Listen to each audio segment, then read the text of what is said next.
Le doy la palabra al representante de Estados Unidos de América. Thank you, Mr. President, and thank you, Undersecretary General Lowcock and Special Envoy Griffiths, for your briefings and for your excellent work to achieve and implement the agreements reached in Stockholm.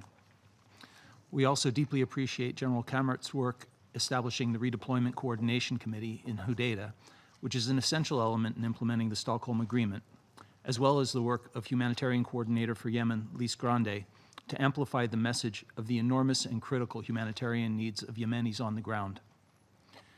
The Secretary General's January 4th report on the status of implementation of Resolution 2451 notes the important progress made to date, particularly the swift establishment of an RCC, demonstrating the parties' desire to turn the page. It's significant that the Republic of Yemen government and Houthi representatives have shown a willingness to forge a political settlement, and we stand by the Secretary General's assertion that we should not take for granted this progress in trying to bring to a conclusion years of war, suffering, and hunger. But if we share the Secretary General's measured optimism, we also share his concerns regarding the complexity of the task ahead. In particular, despite these promising efforts, the situation on the ground for millions of Yemenis remains dire. According to a report from the Office of the Coordinator for Humanitarian Affairs issued just Monday, prices of basic commodities, including food and petrol, are up 137% and 261% respectively.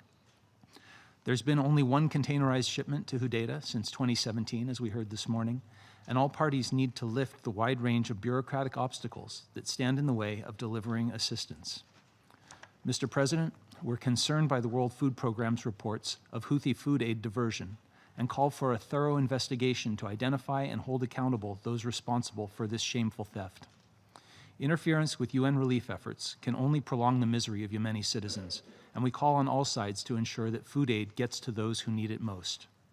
We also call on all parties to honor fully the ceasefire in Hudaydah and to ensure that redeployments agreed to in Sweden proceed in due course. Credible redeployments are critical to sustaining peace in Hudaydah and restoring a functioning port to the country. Mr. President, we, and indeed this Council, have long held that only a political solution will lead to a sustained and stable peace that the people of Yemen deserve. And in this regard, the United States will continue to strongly support the efforts of Special Envoy Griffiths. Finally, we express our appreciation to the United Kingdom for its leadership in crafting the resolutions needed to affirm this Council's support for the agreement reached in Sweden and now to establish a UN mission in Hudaydah.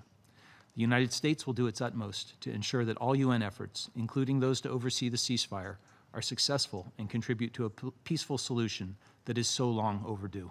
I thank you. Le doy las gracias al representante de Estados Unidos.